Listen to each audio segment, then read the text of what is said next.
Baik, selamat pagi, selamat datang kembali masih bersama saya Irfan di Belajar IT. Pada kesempatan kali ini kita akan melanjutkan pelajaran kita mengenai algoritma pengurutan ya. Jadi sebelumnya kalau bisa mengikuti seri yang bagian pertama itu bisa dicek lagi di bagian atas notes-nya. Kita sudah belajar mengenai algoritma pengurutan yang sederhana atau biasa disebut dengan simple sort ya. Nah, sekarang kita akan melanjutkan bagian yang kedua mengenai algoritma pengurutan, yaitu bagian advanced sort ya namanya. Salah satu advanced sort yang akan kita bahas pada pertemuan kali ini adalah merge sort ya. Jadi merge sort ini adalah merupakan salah satu algoritma sorting yang pertama digunakan oleh komputer ya. Jadi algoritma ini ditulis oleh John von Neumann 1945 untuk komputer EDVAC ya, Electronic Discrete Variable Automatic Computer. Sesuai namanya, merge itu adalah menggabungkan ya. Jadi ada beberapa array, bagian array itu digabungkan, kemudian dia terurut gitu. Algoritma ini akan menggabungkan dua deretan. Jadi ada A besarnya N, ada lagi array B besarnya M. Nah, masing-masing yang terurut dijadikan satu nih, dimasukkan ke dalam array C, M ditambah N. Jadi, caranya adalah membandingkan elemen array A dan B satu per satu. Gitu ya. Jika elemen array A lebih kecil, maka A yang dimasukkan ke array C-nya. Lanjut dengan elemen berikutnya. Jika elemen B yang lebih kecil, maka elemen B yang disalin ke array C-nya ya. Nah, perbandingan ini dilakukan sampai seluruh elemen array A dan B selesai dibandingkan dan disalin ke array C. Ya. Oke, kita coba dengan contoh soal. Yang pertama kita ada soal 38, 21, 54, 67. Ya. Pertama-tama kita akan membagi array ini menjadi dua. Jadi kalau 8 anggota ini, 8 elemen ini dibagi dua jadi 4 ya. Habis itu kita bagi lagi, jadi dua lagi, jadi ada 22 ya. 38, 21, 54, 67. Kemudian kita bagi lagi sampai urutannya 1-1 semua ya. 3, 8, 2, 1, 5, 4, 6, 7. Nah, kemudian kita akan menggabungkan elemen array A dan B ini ke sebuah elemen array C ya. Jadi ceritanya seperti itu ya. Jadi tadi setelah kita membagi menjadi satu elemen array-nya, kita gabungkan lagi nih. Ini anggap saja array A, ini array B, ini A, ini B ya. Ini A, ini B, ini A, ini B. Oke. Jadi kalau misalkan A-nya itu lebih besar daripada B, maka dibalik ya. Dimasukkan ke elemen C gitu ya. Yang sudah terurut ya gitu. Jadi kalau ini 3 A dan B belum bisa dibandingkan ya. Kita gabungkan dulu. Nah, ini A dan B A lebih besar dari B berarti switch ya urutannya.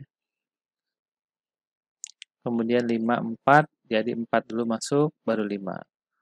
6 7 6 7 gitu ya. Ini adalah elemen array C-nya nih ya. Jadi array set ini sudah terurut ya. Kemudian kita gabungkan lagi. Jadi ini array set ini kita rubah jadi elemen A dan B, array A dan B.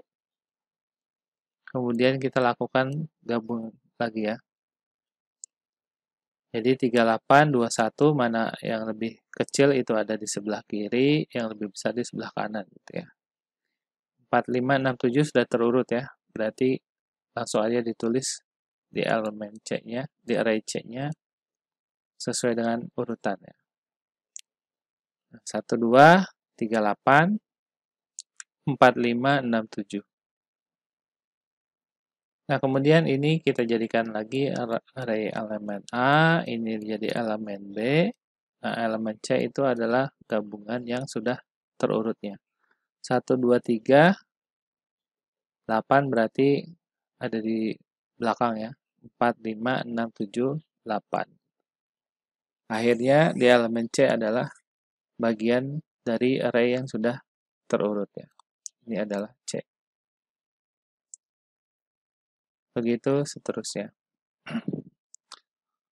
Selanjutnya kita akan melihat advanced sort yang kedua yaitu quick sort.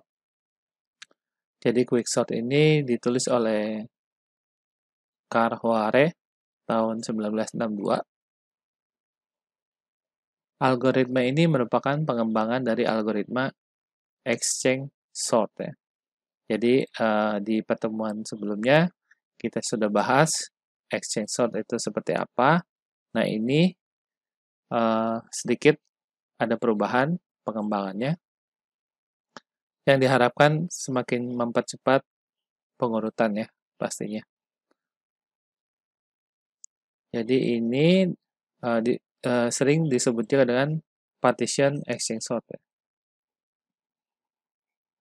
Proses pengurutan datanya, data dipilah-pilah menjadi deretan data lebih pendek untuk diurutkan.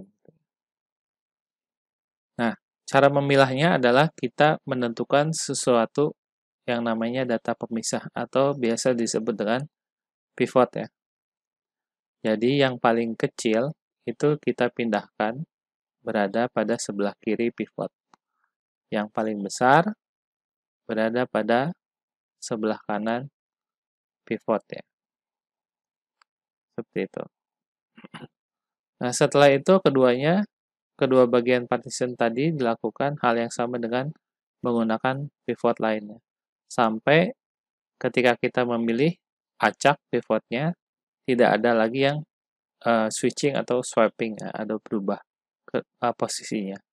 Nah, ketika tidak ada yang berubah lagi posisinya, berarti kita sudah pastikan kalau data itu sudah terurut.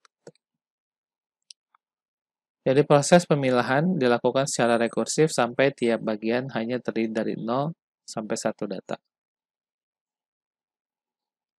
Kita coba lihat contohnya. Jadi kita punya data lagi, ada 8, 1, 2, 3, 4, 5, 6, 7, 8. Kemudian saya akan menginisialisasi pivotnya itu di angka 5 ya. Jadi angka 5 saya anggap sebagai pivot. Semua yang lebih kecil dari angka 5 itu harus berada di bagian kiri ya. Semua yang lebih besar dari angka 5 itu harus ada di bagian kanan gitu ya. Jadi di sini sudah terlihat yang ini harusnya di kanan, yang ini harusnya di kiri. Oke, kita pindah tempatkan. Kemudian kita cari lagi pivot yang lain yang terbaru, yaitu saya ambil contohnya adalah angka 2. Jadi semua yang lebih kecil dari angka 2 itu harus ada di kanan. Semua yang lebih besar dari angka 2 harus pindah ke, harus ada di kiri, yang lebih kecil, yang lebih kanan itu, yang lebih besar itu harus ada di kanan. Jadi ini kita pindahkan. 3, 4 itu pindah ke kanan, 1 itu pindah ke kiri. Jadi urutannya seperti ini ya. Oke, kemudian kita cari lagi pivotnya. Yang saya tentukan yaitu angka 7 ya. Jadi semua yang lebih kecil dari 7 itu ada di kiri, yang lebih besar dari 7 ada di kanan. Ya. Oke, jadi kita pindahkan seperti ini ya hasilnya. Nah, kalau misalkan di bagian ini kita mau pilih lagi pivotnya, misalkan angka 3 gitu ya. Kita cek, sudah tidak ada pergerakan ya. Nah, karena sudah tidak ada pergerakan, walaupun dipilih pivot yang lain, maka data tersebut sudah dianggap sebagai terurut ya.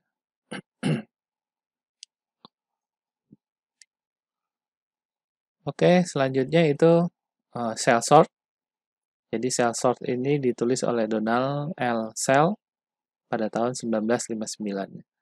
Ini juga algoritma pengurutannya merupakan pengembangan dari algoritma insertion sort ya.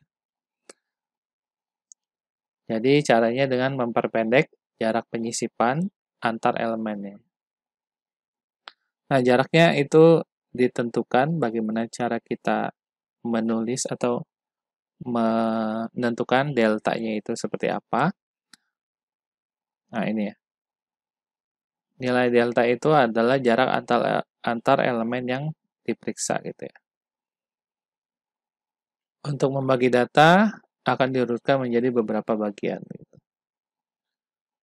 Sampai akhirnya yaitu angka 1 ya deltanya. Kalau deltanya 1 berarti jaraknya udah satuan ya. Atau cell sort ini biasa disebut juga dengan diminishing sort ya. Karena delta akan semakin mengecil setiap hingga mencapai nilai akhir yaitu 1 gitu. Ini contoh cara menentukan nilai delta yang diusulkan oleh ilmuwan komputer. Yang pertama itu Mark Weiss, itu 2K min 1, 2 pangkat K min 1 ya. Sampai 2 pangkat 0 ya, atau 1 ya. Kemudian kalau yang satu lagi Donald E.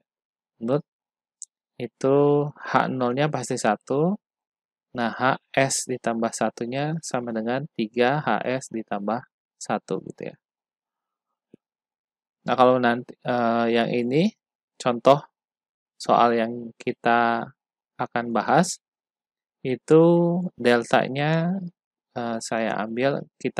kita tentukan menggunakan tadi H ya, berarti H ini. H ini saya dapat dari 1 ditambah N dibagi 3. Itu ya. Jadi ini rumus delta yang saya gunakan. Jadi kalau misalkan ada 8 data, 1 sampai 8, jadi ini 1 ditambah 8 dibagi 3 gitu ya. Jadi 8 bagi 3 itu 2 koma ya.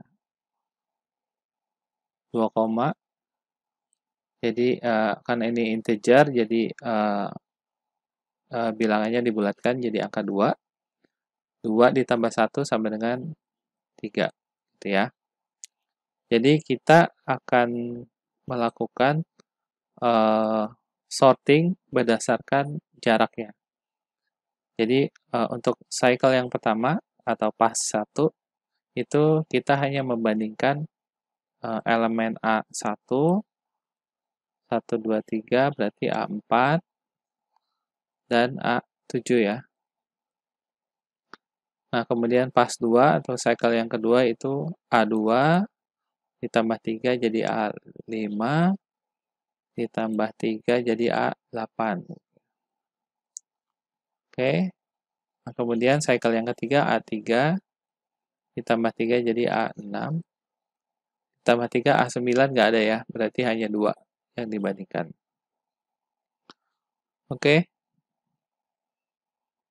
jadi di sini kita bandingkannya 73 dengan 24 menggunakan instruction sort. Karena 73 lebih besar dari 24, maka 73 dibandingkan dengan 73 swapping, pindah ke sini, jadinya ini 73. Kemudian 73 kita bandingkan lagi dengan 35. Karena 73 lebih besar dari 35, berarti 73-nya mengalami swap juga ya. Di sini 73. Nah, 24 udah di sini, 35-nya di sini. Oke, hasilnya seperti ini ya, 24, 35, 73. Kemudian cycle yang kedua atau pas 2 itu kita bandingkan 65 dengan 83. Karena 65 kurang dari 83 berarti tetap ya. Kita bandingkan 83 dengan 96. 83 dan 96 berarti posisinya tetap juga ya. Kemudian kita bandingkan yang terakhir, yaitu cycle pas 3, cycle yang ketiga itu A3 dan A6 ya. Karena 52 itu lebih besar dari 17, berarti kita switching ya. 17-nya pindah ke sini, 52-nya di sini. Oke. Kemudian itu cycle untuk jaraknya sama dengan 3 ya. Kemudian ini kita dapat dari hitungan tadi ya, 1 ditambah 3 dibagi 3. Jadi 3 dibagi 3, 1 ditambah 1, 2. Sama dengan ini. Oke, sekarang kita hitung jaraknya. Oops, nggak kelihatan ya.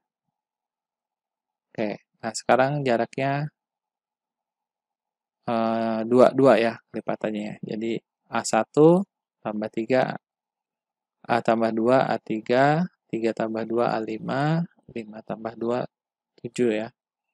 1, 3, 5, 7. Kemudian yang 2, 4, 6, 8. Habis ya.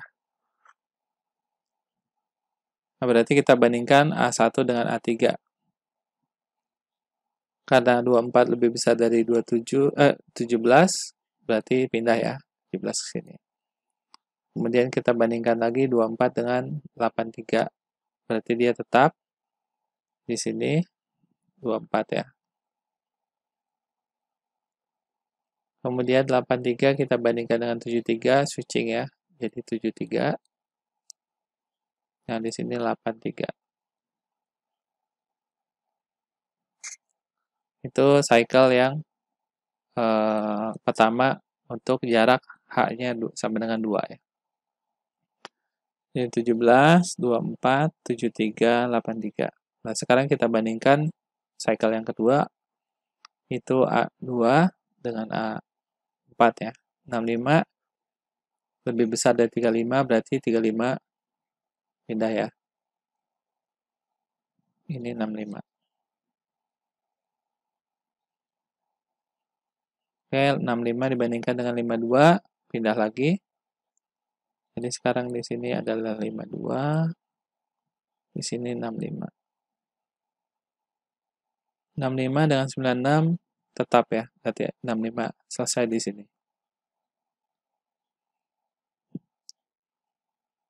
Jadi tadi 35, 24, 52, 73, 65, 83, 96 ya. 35, 24, 52, 73, 63, 83, 96. Nah, kemudian H-nya 1 ya.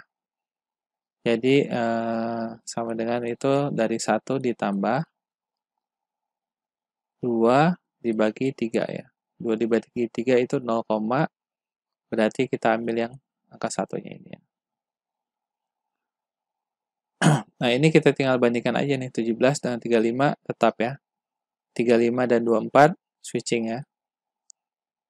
Ini 24, kemudian 35 dibandingkan lagi dengan 52, stay ya. Jadi 35 tetap di sini. Nah, 52 dan 73 tetap juga. 73 dan 65 pindah ya. 65, Ini 73. 73 dan 83, stay 73-nya. Kita cari lagi 83 dan 96, tetap juga ya. Tidak ada perubahan. Jadi ini adalah data yang sudah terurut menggunakan quick sort ya. Oh, cell sort ya, sorry. Cell sort ya, betul.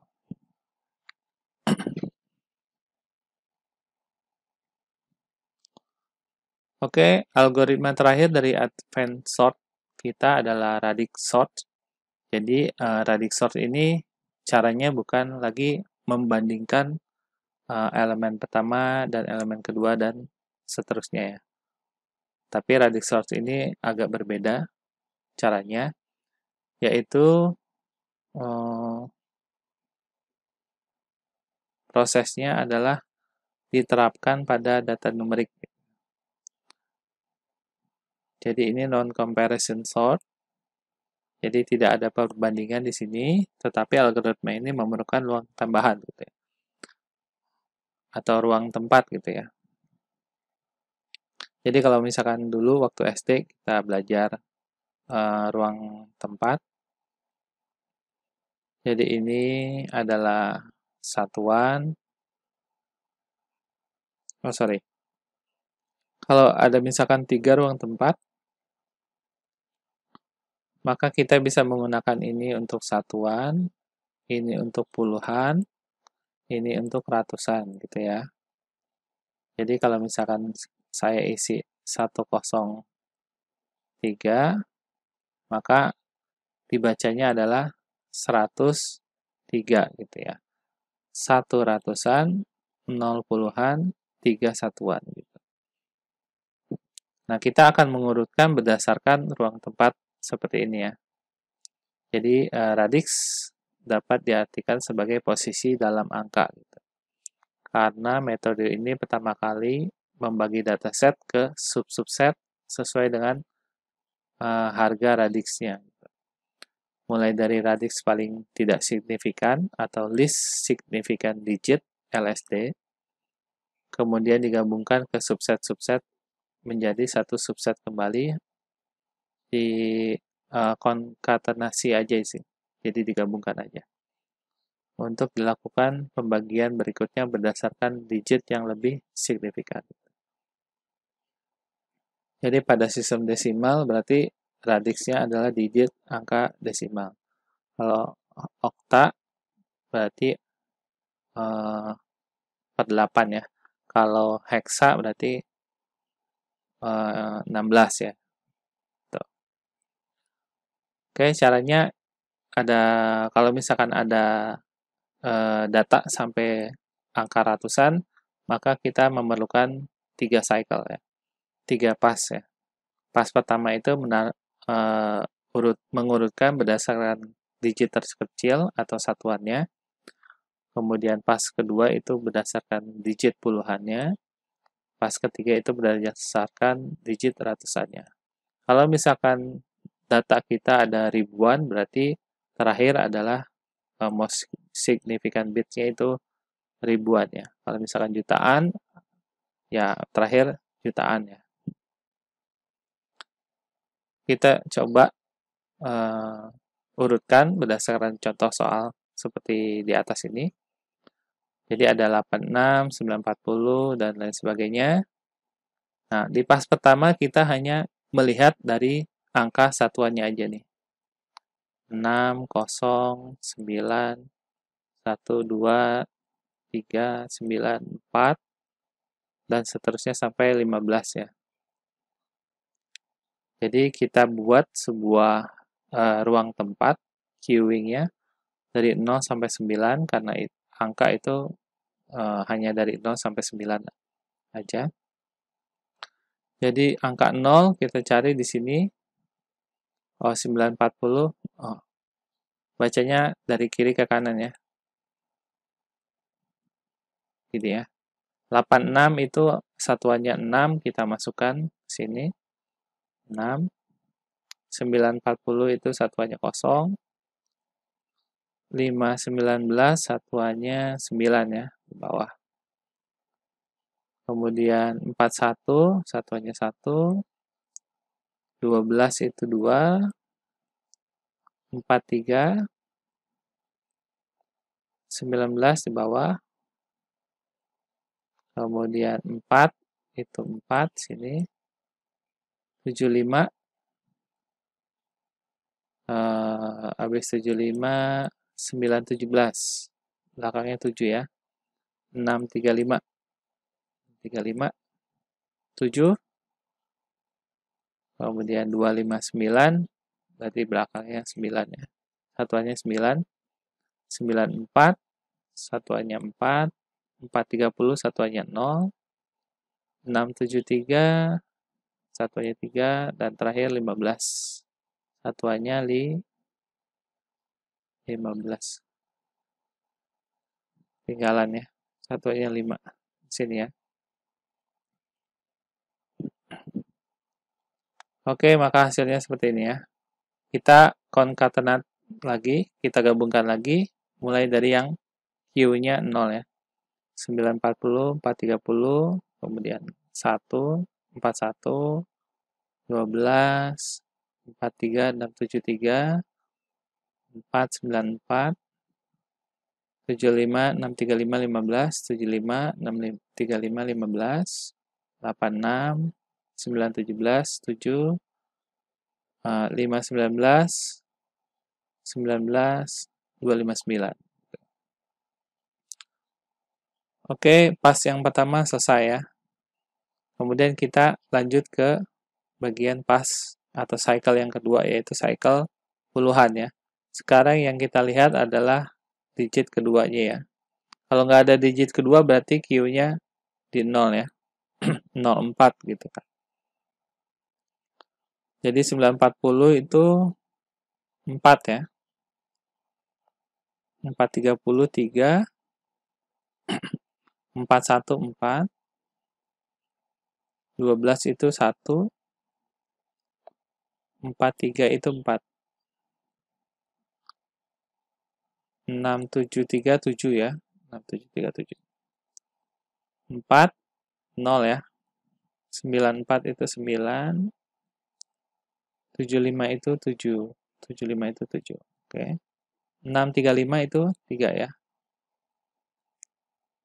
15 itu 1, 86 itu 8. 9 17 1 ya. 7 07, 5 19 1, 19 1, 259 itu 5 ya. 259. Nah, setelah selesai sampai ujung, kita gabungkan lagi ya. 47, 12, sampai seterusnya ya, sampai 94 ya. Kemudian, karena di sini ada digit ketiga atau ratusan, berarti kita harus melakukan cycle yang ketiga atau cycle ratusan. Jadi, cycle ratusan, yang satuan dan puluhan berarti dimasukkan ke Q0 ya. 4, 7, 12, 15, nah 9, 9, 17 berarti 9 ya. 5, 19 berarti 5, 19 berarti 0 ya. 4, 30, 4 ya. 6, 35, 6, 9, 40 lagi, masuk sini. 41, 43, itu di sini, di 0. 259 itu 2. 673 itu 6. 75 itu di 0, 86 di 0, 94 itu di 0 ya. Setelah selesai, sampai ujung, kita gabungkan lagi ya. Jadi Q0 sampai 94, habis itu tambah 259, tambah 430, tambah 519, tambah 635, 673, 917, terakhir 940. Dan ini sudah pasti datanya terurut ya, dari yang terkecil sampai terbesar. Jadi itu adalah contoh pengurutan menggunakan algoritma radix ya, radix sort. Oke, untuk pembuktian saya masih menggunakan bahasa C++, itu teman-teman bisa coba di link GitHub-nya, tinggal di download aja. Jadi link GitHub-nya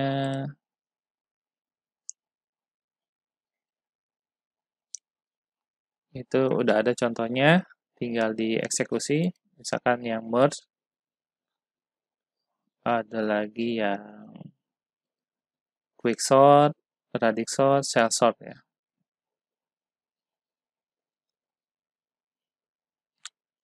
Oke, jadi advanced sort ini sebaiknya dipelajari atau dipahami akan lebih mudah dipahami ketika kita sudah belajar atau bisa mengetahui teknik dari simple sort ya.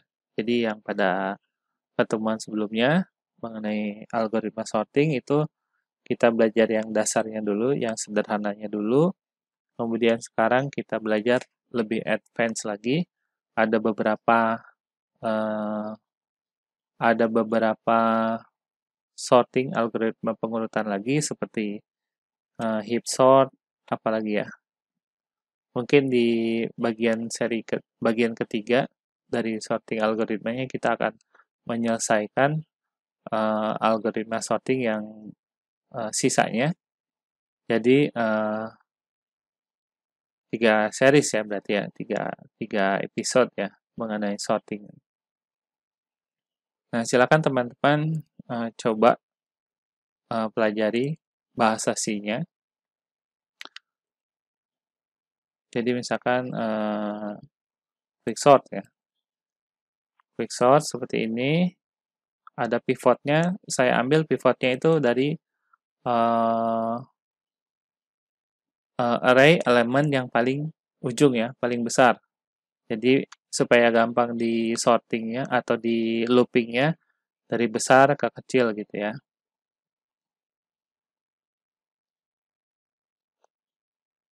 Kemudian ini kalau misalkan dijalankan langsung terurut ya 38, 21, 5, 4, 6, 7 jadi 1, 2, 3, 4, 5, 6, 7, 8. Dan seperti yang kita lihat eh, speednya itu lebih besar ya. Karena mungkin datanya kecil, jadi kompleksitasnya mungkin lebih cepat menggunakan yang algoritma sederhana seperti selection misalkan ya. Jadi selection itu harusnya lebih cepat. Oh, sama. Beda dikit lah ya. 0,2 juga. Tadi yang merge, yang quick itu 0,1 malah nih. Lebih cepat daripada simple sort ya berarti ya. Dengan jumlah data yang sama. Baik, seperti itu teman-teman. Terima kasih atas perhatiannya. Semoga bermanfaat. Sampai bertemu di episode selanjutnya.